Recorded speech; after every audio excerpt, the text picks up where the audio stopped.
Segunda carta de Paulo a Timóteo, capítulo 3, nós vamos ler a partir do verso 1.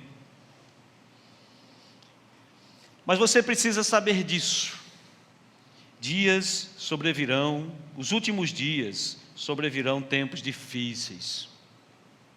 Pois os seres humanos serão egoístas, avarentos, orgulhosos, arrogantes e blasfemadores, desonestos, desobedientes aos pais, ingratos, ímpios, sem afeição natural, implacáveis, caluniadores, sem domínio de si, cruéis e inimigos do bem.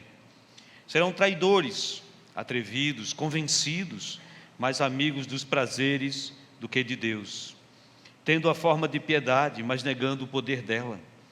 Fique bem longe destes, pois entre esses encontram-se os que se infiltram nas casas e conseguem cativar mulheres tolas, sobrecarregadas de pecado, que são levadas por todo tipo de desejo, que estão sempre aprendendo e nunca conseguem chegar ao conhecimento da verdade. E do mesmo modo que Janes e Jambres resistiram a Moisés, também estes resistem à verdade. São homens que têm a mente totalmente corrompida, reprovados quanto à fé, mas não irão muito longe, porque a insensatez deles ficará evidente a todos, como também aconteceu com a insensatez de Janes e Jambres. Versículo 14. Tu, porém, permaneça naquilo que aprendeu, em que acredita firmemente, sabendo de quem você o aprendeu. Amém? Pode sentar no seu lugar, irmão. Queridos, deixa eu contextualizar você nessa carta. Ela é uma carta de Paulo a Timóteo. É a segunda carta que Paulo escreve a Timóteo. Essa carta, diferente da primeira, Paulo, não há nos escritos de Paulo uma perspectiva de saída, de libertação. Paulo aqui está preso. Ele está numa prisão domiciliar em Roma. E ele escreve a Timóteo por volta do ano 67 depois de Cristo. É uma carta de despedida. Junto dessa carta, ele escreve algumas cartas a algumas igrejas, a Filipos, a Colossos. E essa carta de despedida, ela vem carregada de muita emoção. Se você lê essa carta com tranquilidade, com calma, fazendo anotações, entendendo, você verá que Paulo está se despedindo. Paulo está se despedindo de Timóteo. Paulo está fazendo suas últimas orientações ao seu filho na fé. E há uma carga emocional muito forte de cuidado pastoral. Há um cuidado quase que entranhável de Paulo com Timóteo. Há uma preocupação muito grande, porque Timóteo ocupara, naquele momento, a liderança de uma importante igreja, a igreja de Éfeso. Timóteo estava pastoreando Éfeso. E Éfeso era uma grande metrópole, uma grande cidade, em proporções diferentes, distintas, devido ao tempo. Seria uma grande metrópole como Recife, como Salvador, como Fortaleza. Um grande centro, um grande polo, onde as cidades iam até lá. Uma megalópole para aquela época, né? Com várias culturas, com vários povos. Naquela época havia o Império Romano. Então, o Império Romano conciliou todas as nações debaixo do seu manto. Significa que havia um trânsito livre de nações. Então, era muito comum ver pessoas de outras nacionalidades em várias cidades. Então, há uma preocupação muito grande de Paulo aqui. Ele já começa no capítulo 3, falando que nos últimos dias, que nós chamamos do tempo do fim, os dias seriam dias trabalhosos, seriam dias difíceis. Esses dias, Paulo disse, os homens serão amantes de si mesmos, no sentido de que serão egoístas, serão detratores, serão avarentos.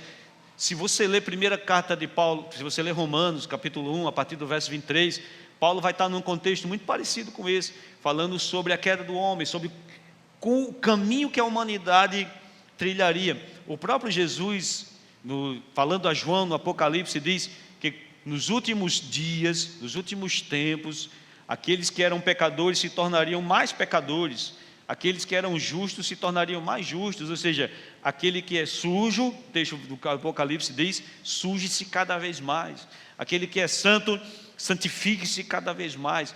Todas essas determinações, também Mateus capítulo 24, o grande sermão da grande tribulação, olhe para cá, todo esse contexto aponta para um tempo que nós chamamos como tempo do fim. Tempo do fim. E há uma interpretação equivocada de algumas pessoas de achar, olhe para cá, que o tempo do fim vai começar. Para algumas pessoas, elas conversando entre si, até mesmo alguns irmãos, eles dizem assim, não, quando o tempo do fim começar, sobrevirão dias trabalhosos. A maioria, ou uma parte, não vou dizer a maioria, uma parte de nós, quando lê esse texto, projeta a sua mente num futuro próximo, num futuro que acontecerá. Ele diz, no tempo do fim virão tempos difíceis. Daniel fala sobre o tempo do fim, no capítulo 12 do seu livro, no versículo número 4. Quando Deus revela a Daniel a profecia do tempo do fim, olhe para cá, o texto diz assim, tu, porém, Daniel, fecha, encerra as palavras e sele esse livro até o tempo do fim. O que é que Deus está dizendo a Daniel? Todas as profecias que você viu, tudo que eu lhe revelei, feche, não fale para ninguém, até o tempo do fim. Quando nós vamos para Apocalipse, capítulo 22, versículo de número 10, veja que João escrevendo diz, o anjo, o Senhor Jesus, falando para João, disse-me ainda, não cele as palavras da profecia deste livro. A mesma profecia que foi dada a Daniel, foi consolidada a João. Uma diferença de que lá em Daniel, o texto diz, só abra no tempo do fim. Quando ele chega para João, há mais de 2000 anos atrás, na ilha de Patmos, ele diz, abra e mostre a todos. O que é que você entende com isso? O tempo do fim chegou. O tempo do fim começou. Paulo, quando vai escrever aos Gálatas, no capítulo 4, versículo 4, ele diz, na plenitude dos tempos, Deus enviou seu Filho em forma humana para salvar a humanidade. Plenitude dos tempos é completude, ou seja, quando o tempo está se cumprindo, quando o tempo se cumpriu, o tempo do fim. Então, o tempo do fim é inaugurado com a vinda de Jesus. A profecia bíblica das 2.300 tardes e manhãs, a profecia bíblica das 70 semanas de Daniel, a profecia bíblica que data da saída da ordenação para a reconstrução dos muros de Jerusalém, se concretiza quando Jesus entra em Jerusalém montado no jumentinho, exatamente naquele dia. Então Jesus inaugurou o tempo do fim. O próprio Jesus endossa isso, quando ele no sermão, o grande sermão da tribulação, no capítulo 24 de Mateus, ele fala que os últimos tempos serão como dores de parto. Ele, ao falar das dores de parto, ele antecede isso falando sobre sinais que vão acontecer. Guerra, rumores de guerra, pestes, fome. E nesse mesmo contexto, Jesus diz, e por se multiplicar a iniquidade, o amor de muitos esfriará. Esse contexto que Jesus está falando, com dores de parto, já falamos várias vezes sobre isso na igreja. Jesus compara as dores de parto de uma mulher. As dores de parto de Mateus capítulo 24, são dores de parto literais, ou seja, são contrações que a mulher tem quando vai ter o nome parir, embora parecer feio, é o nome correto tecnicamente para se falar. Amém, irmãos? Quando a mulher vai parir, as contrações, elas são espaçadas e menos intensas. Conforme o nascimento se aproxima, as dores são maiores e o intervalo entre as dores é menor. As contrações, elas vão se aproximando até que elas se tornem uma dor só e a criança nasce. Jesus diz, olhe para os sinais, eles vão ser como dores de parto. eles vão aumentando conforme o fim se aproxima. Então, sempre ouvimos falar de guerra. Posso ouvir um amém? Mas o tempo do fim inaugura a ideia de que, conforme sobre mais guerras nós ouvimos falar, e quanto mais essas guerras estiverem próximas umas das outras, significa que essas dores de parto estão se intensificando, o amor das pessoas diminuindo, o amor das pessoas diminuindo, as transgressões aumentando, a malignidade aumentando. Jesus diz que essas coisas apresentam o quadro do fim, e Paulo está preocupado com Timóteo. Há mais de 2000 anos atrás, Paulo estava preocupado com Timóteo, porque Timóteo era líder de uma comunidade, e ele diz que esse tempo do fim seriam dias difíceis. Esse mesmo Paulo, dentro dessa conotação, olhe para cá, escrevendo aos Efésios, no capítulo 6, faz a pintura espiritual de uma armadura de alguém que está em guerra. Ele fala que nós temos que nos apropriar de uma armadura como se nós estivéssemos em guerra. Há uma preocupação gritante no coração do apóstolo Paulo a respeito disso. E essa preocupação de Paulo, ela é atemporal, ou seja, ela transpassa, ela transcende os tempos. Porque conforme ele diz isso a Timóteo, e a preocupação dele era muito grande, olhe para cá, imagine Paulo vivendo os dias de hoje. O que nós vivemos hoje é a intensificação das dores de parto. O que nós vivemos hoje, aos nossos olhos, a nossa geração vê contrações do tempo do fim que as outras gerações não viram. Nós estamos vivendo coisas que as outras gerações sequer imaginavam que seria possível. Então o texto se causava um transtorno no coração de Paulo, uma preocupação com Timóteo desde aquela época. Imagine hoje que essas contrações são mais intensas. Essa carta ela destaca alguns pontos muito importantes a respeito dessa crescente do desenvolvimento das dores de parto. Primeiro, que a malignidade se multiplicaria. A malignidade se tornaria cada vez mais insuportável para nós. Nós vivemos hoje dentro de um conceito de uma sociedade completamente adoecida. A nossa sociedade ela está adoecida sobre vários aspectos. A nossa sociedade ela está adoecida sobre vários fundamentos. Veja, o amor pelo semelhante, cada vez mais ele tem diminuído. Se você andar pelas ruas da cidade, você vai perceber que essa iniquidade, esse amor, é um esvaziamento de Deus na vida das pessoas, que gera na vida das pessoas violência, brutalidade e caos. Uma violência inexplicável, uma violência sem sentido, uma violência burra em vários aspectos, seja no trânsito, seja no dia a dia.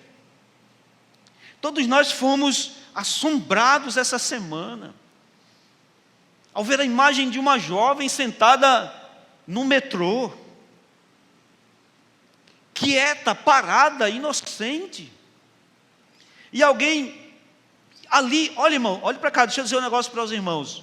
O mais assustador é que aquilo ali é uma roleta russa, poderia ser qualquer pessoa. Alguns anos atrás nós estávamos aqui no culto, e passou aqui na frente da nossa igreja, um carro em alta velocidade, que cortando sinais, chegou no sinal da Casa José Araújo, na estrada do Arraial, e assassinou uma família que vinha dentro de um carro. O pior de todas essas coisas, olhe para cá, é que isso é uma roleta russa, poderia ser qualquer um de nós, é violência gratuita, é brutalidade gratuita.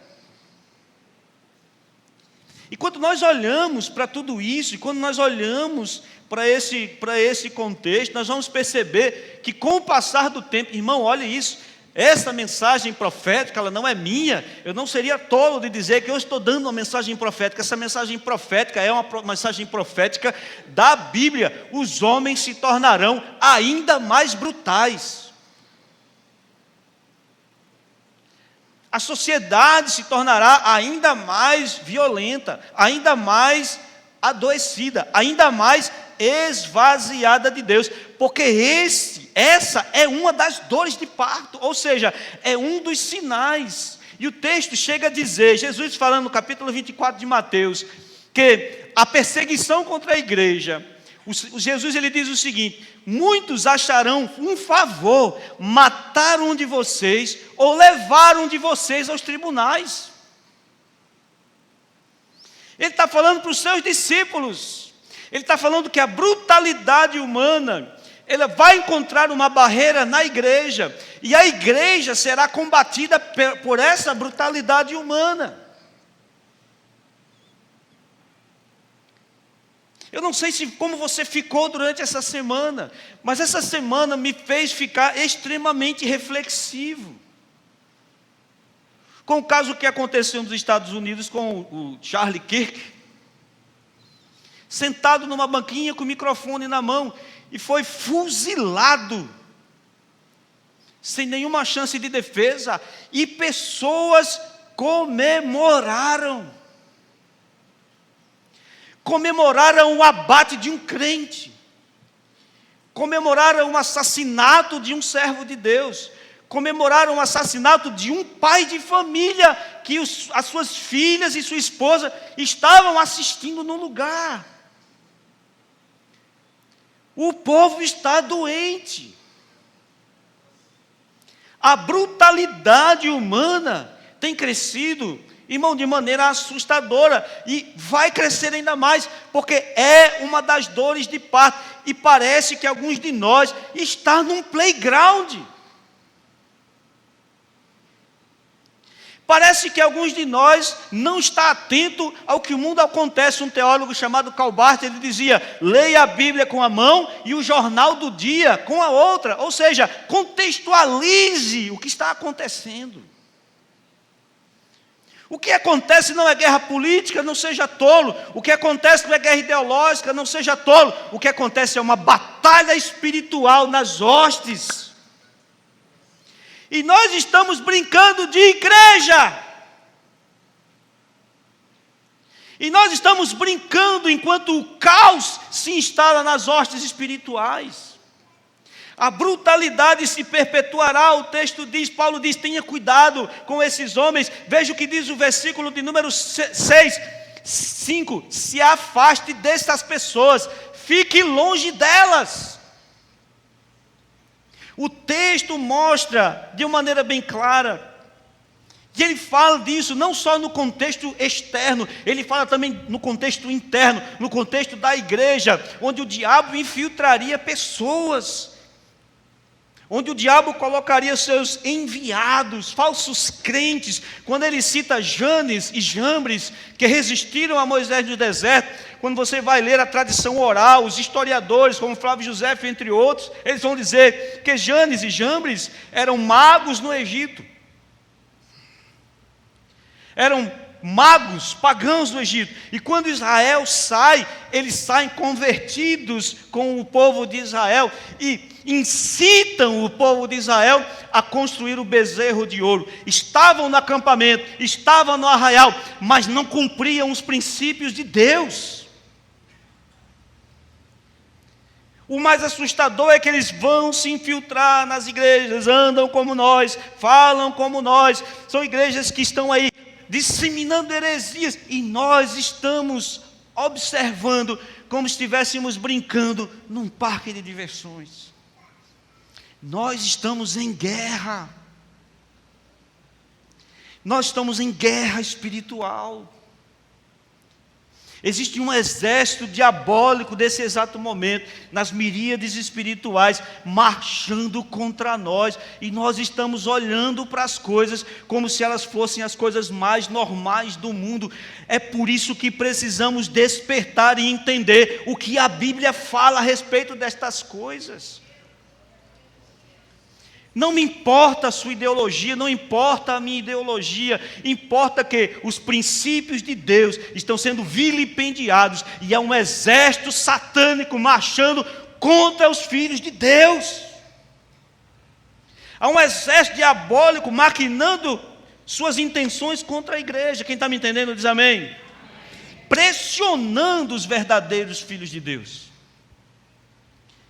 Pressionando aqueles que entendem a Deus. Sabe por quê? Porque quando o ataque é externo, ele precisa vir desqualificando o discurso da igreja. E como é que eles vão desqualificar o discurso da igreja? Flexibilizando a verdade bíblica. Já existem igrejas que flexibilizam a verdade bíblica. Não é desse jeito que eles estão dizendo, não é dessa maneira, você pode viver desse jeito, venha desse jeito, Deus ama a todos, Deus acolhe a todos, do jeito que vocês são, permaneça do jeito que vocês são. Quando essas pessoas são acolhidas por essas falsas igrejas, as armas delas são apontadas para a igreja de Cristo, porque a igreja de Cristo não negocia seus princípios. E aquilo que é bom para algumas pessoas hoje se tornará o calcanhar de Aquiles, ou seja, será o ponto pelo qual o diabo nos perseguirá. Aliás, tem nos perseguido. Já tem perseguido. É o discurso da serpente pregado na boca de pastores, falsos profetas e hereges. Não é bem assim. Foi assim que ele disse, não é bem dessa maneira. É isso que Paulo está dizendo. Paulo está dizendo, vão vir dias difíceis. Algumas versões diz tempos trabalhosos, tempos difíceis, onde os homens não atentarão para a palavra de Deus, eles terão comichão nos ouvidos, ou seja, eles não ouvirão a verdade. E nós já vivemos esse tempo. Nós vivemos o tempo onde nós somos como Jeremias, nós falamos a verdade, nós somos como João Batista, alardeando a palavra de Deus no deserto, a voz que clama no deserto, mas a voz que clama no deserto não é ouvida, porque os homens amantes de si mesmos querem as suas verdades, os seus conceitos, aquilo que satisfaz as suas paixões e as suas cobiças. Por isso que Paulo, no versículo 14, tu, porém, ele fala para nós, você, porém, sabe o que aprendeu, de quem aprendeu e como aprendeu. Todo esse contexto perverso está sendo preparado, e olhe para cá, a violência e a brutalidade se multiplicará, porque é um dos sinais das dores de parto. E aí, irmão, quanto a nós, quando você olha para o contexto da carta, quando Paulo está escrevendo, olhe para cá, ele fala que nós devemos resistir. Resistir. Quando ele vai falar a respeito disso, versículo 14, permaneça no que você aprendeu, e em quem você acredita firmemente. Ou seja, ele olha, ele diz o seguinte, resista. Mas resistir, olhe para cá, você não pode confundir resistir com passividade. Ser pacífico não é ser passivo. Qual a diferença, irmão? Pacífico é aquele que não quer guerra, mas guerreia, se for necessário. Eu não estou dizendo que nós vamos guerrear a guerra deles, a guerra, até porque o nosso inimigo, olhe para cá, não é carne nem sangue. O nosso inimigo, ele vive no reino espiritual. Ser pacífico, ou seja, resistir, não é passividade, é isso mesmo. eu vou ser perseguido, mas é isso mesmo. A primeira coisa que nós temos que entender é que nós precisamos de bases e princípios e viver sobre essas convicções. Viver o que a palavra nos mostra, viver o que a palavra nos ensina. Veja, irmãos, eu já falei aqui a respeito de em outras pregações a respeito disso. Olhe para cá, quando um avião está em situação de crise, o piloto tem protocolos dos quais ele segue. Quando um carro está em crise, ou quando um carro perde o controle, nós temos protocolos que nos ajudam a não deixar o carro capotar. A aquaplanagem, por exemplo, é quando o carro vem muito rápido, tem uma poça d'água, o carro sobe na poça d'água, você perde o controle. Quem já dirigiu aqui na chuva já deve ter sentido esse frio na barriga quando perde o controle do carro. O que é que você faz quando o carro aquaplana? O protocolo: tira o pé do acelerador, segura a direção e ora. É isso.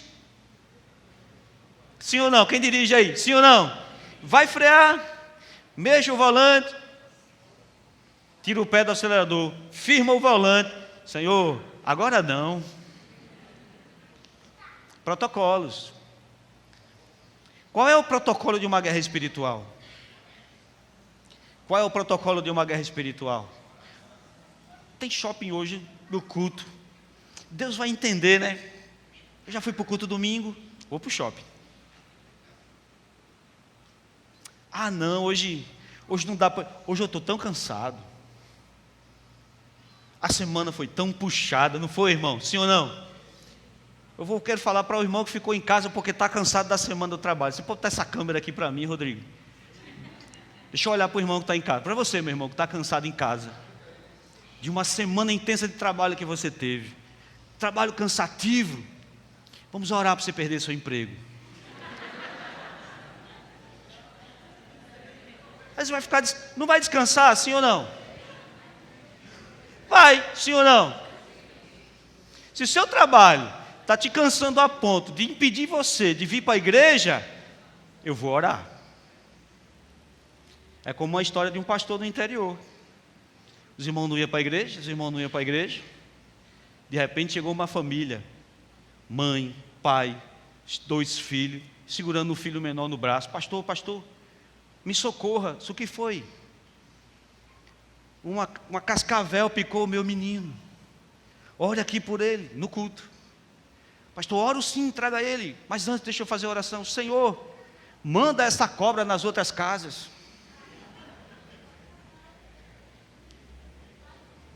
A gente está brincando. Existe uma guerra sendo travada. Olhe para cá. O inimigo vem para matar, roubar e destruir. O diabo não sossegará enquanto não vê sua vida destruída, aniquilada. Você como um cão na sarjeta, sem nenhuma capacidade de fazer, sua família destruída. É isso que o inimigo que pleiteia contra a sua alma quer hoje. O inimigo contra a sua alma quer que você seja destruído, quer que você morra, quer que sua alma vá para o inferno, quer que quem você ama vá para o inferno. Ele quer destruir, ele quer aniquilar. E olhe para cá, ele não para minuto nenhum de descanso até que ele tente conseguir isso na sua vida. E nós estamos num playground. Quais são os protocolos de guerra espiritual? Jejum, oração, devoção, crença e convicção. Eu creio. A palavra do Senhor fala no livro de Daniel: Daniel, chegou ao meu conhecimento que você está orando ao Deus que não é o imperador. Existe um decreto que aquele que orar, aqui não seja para o imperador, será jogado numa cova de leões, Daniel. É verdade que você está orando? É, ó rei. E eu oro 3 vezes ao dia, ou com a janela virada para Jerusalém. Sadraque, Mesaque e Abdenego, vamos aquecer a fornalha 7 vezes mais. Se vocês não negarem esse Deus e não se ajoelharem, vocês serão jogados. Você lembra da resposta deles? Mesmo que Deus não nos livre, nós não nos ajoelharemos. Isso é convicção. Convicção. São protocolos. Resistir não é passividade. Resistir é guerrear a guerra espiritual. Resistir é buscar a Deus como nossa vingança. Resistir é orar ao Senhor que tome as nossas dores, que vá diante de nós, que chegue onde não chegaremos, porque o Senhor é a nossa vingança. Ele é a nossa justiça, Ele é a nossa bandeira. Aonde há injustiça, o tribunal do Senhor se coloca como superior. Aleluia, porque Deus é a última instância do universo. Passividade é aceitar as coisas como elas são. Não vos conformeis. Romanos capítulo 12, Paulo diz: não se conformem, lutem, resistam, usem os protocolos de Deus. Isso é resistir. Com convicções, absorvendo o exemplo das nossas referências. Quando Paulo vai falar a Timóteo, ele fala: lembra que você aprendeu de Lóide, da sua avó, de Eunice, a sua mãe. Historiadores dizem que o pai de Paulo não era crente, mas a avó era crente, a mãe era crente. Ele diz: lembra, Timóteo, de quem você aprendeu. Lembra, Timóteo, as palavras que você aprendeu. Resista nas convicções, porque você aprendeu com o que foi ensinado para você.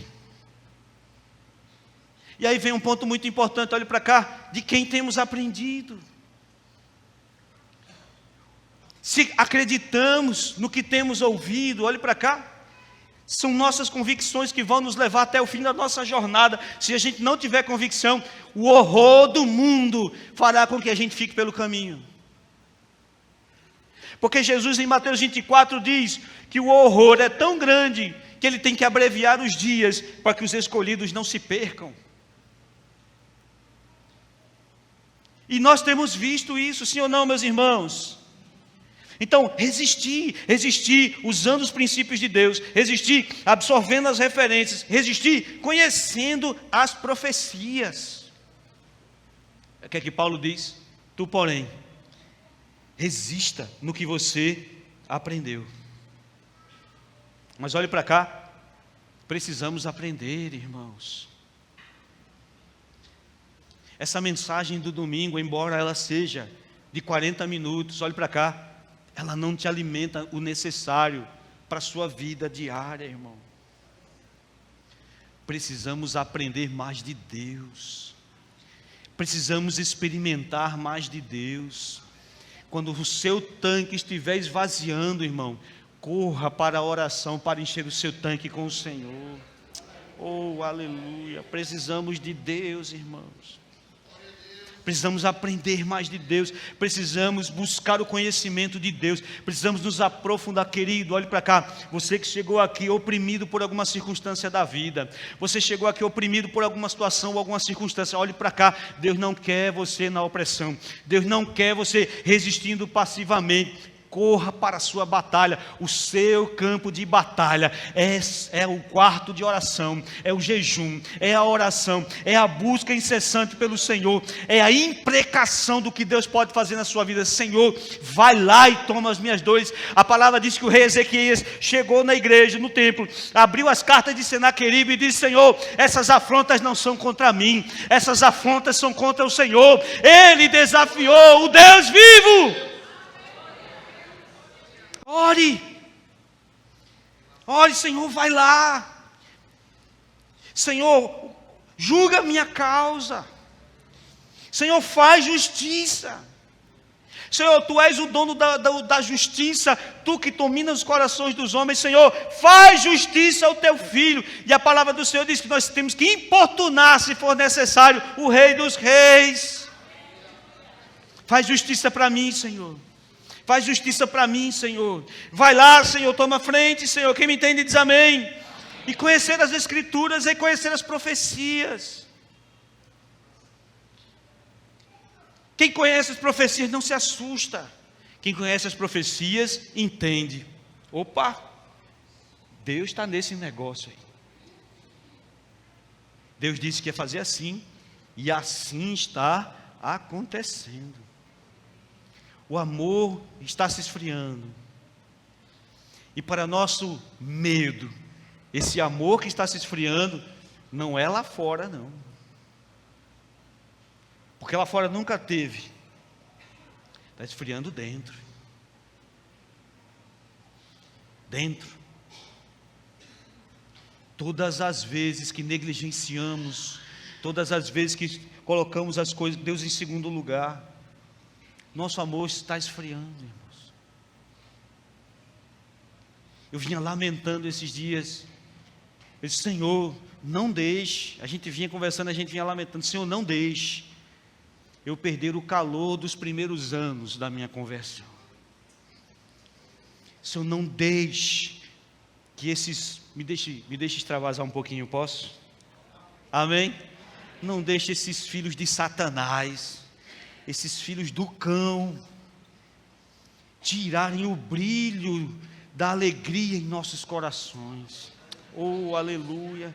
Senhor, não tire a satisfação de me emocionar ao ler um texto sagrado. Senhor, não tire a satisfação de chorar diante de um louvor que toca a minha alma. Senhor, não tire a vida no meu coração de me emocionar quando alguém que se converte ao Senhor, ou quando alguém que estava com a vida destruída é reconstruída pelo Senhor. Senhor, não deixe que meu coração se petrifique e vire de pedra. Aleluia. Porque ele fala, o próprio Jesus, ele diz, vocês erram em não conhecer a Escritura, nem o poder de Deus. Por fim, mas não menos importante, não tenha medo dessas coisas. Tenha coragem. Quando essas coisas acontecem, olhe para cá, a nossa tendência é recuar e se acolher, se encolher. Quem me entende diz amém. Por isso que Paulo diz, irmão, esse texto é tremendo. Ele fala de tudo como a humanidade se tornará. E quando ele diz a Timóteo, tu porém, faça isso, isso e isso. Olha para cá, Paulo está dizendo, não tem como a gente ir contra isso. Não tem como combater isso. Quem está me entendendo diz amém. Você já leu o livro de Abacuque, quando o profeta Abacuque diz, Senhor, é violência, são exércitos, caos, Senhor, eu vejo inimigos. Ele diz a Abacuque, sou eu, Abacuque, que estou mandando, sou eu que estou enviando juízo à terra. Abacuque faz a famosa oração, então aviva, Senhor, a tua obra no meio dos anos. Contextualizando, Abacuque diz, Senhor, tem que vir isso? Tem. Então mantenha a gente vivo, Senhor. Mantenha o nosso coração pulsante, Senhor. Mantenha o nosso coração vivo, Senhor. Para que nós não caiamos nisso. Porque o mundo tem uma capacidade terrível de nos moldar. Eu vou dar um exemplo bem prático para você aqui. Olhe para cá. Um exemplo do nosso dia a dia.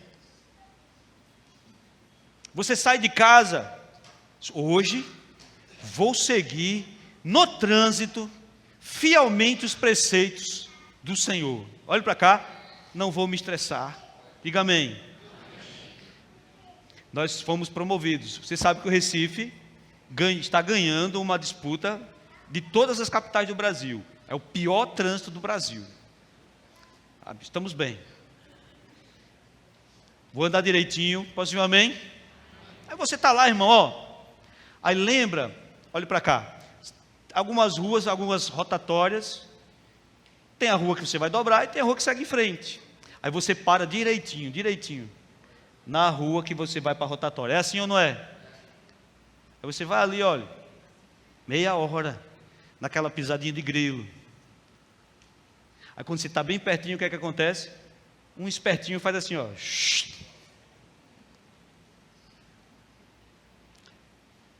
Aí no outro sinal, o que é que acontece? Aí o que é que a carne velha quer dizer a você? Vai também, meu irmão. Está todo mundo fazendo. É assim ou não é? É assim. Olha, confesse seu pecado, eu estou confessando o meu. Eu digo, rapaz, vale a pena. Estava sozinho um dia. Rapaz, vale a pena isso. Vale a pena ficar parado aqui esperando esse tempo todinho, os cabas tudo passando na minha frente, passando por cima da calçada, passando por cima do meio fio, andando na contramão. Se eles pudessem, passava até pelos fios dos postes. Abre o semáforo. Eu amo meus irmãos. Cadê os irmãos que andam de moto? Levanta a mão. Eu amo você, viu? Abre o sinal, é aqui, ó.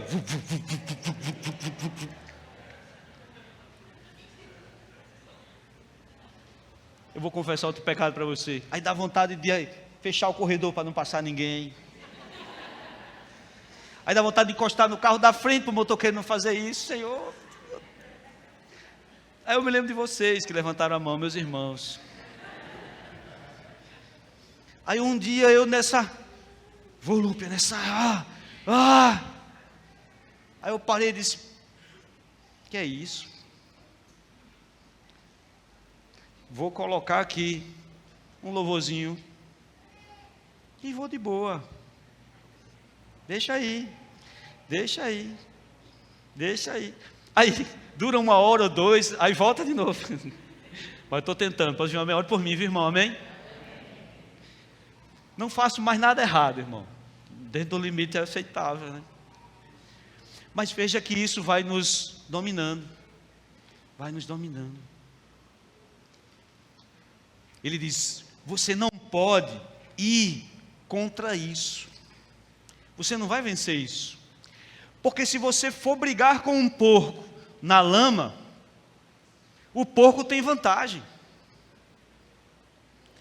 É melhor que você tire o porco da lama e traga ele para guerrear no seu território. Olhe para cá, e o seu território é joelho, jejum e oração.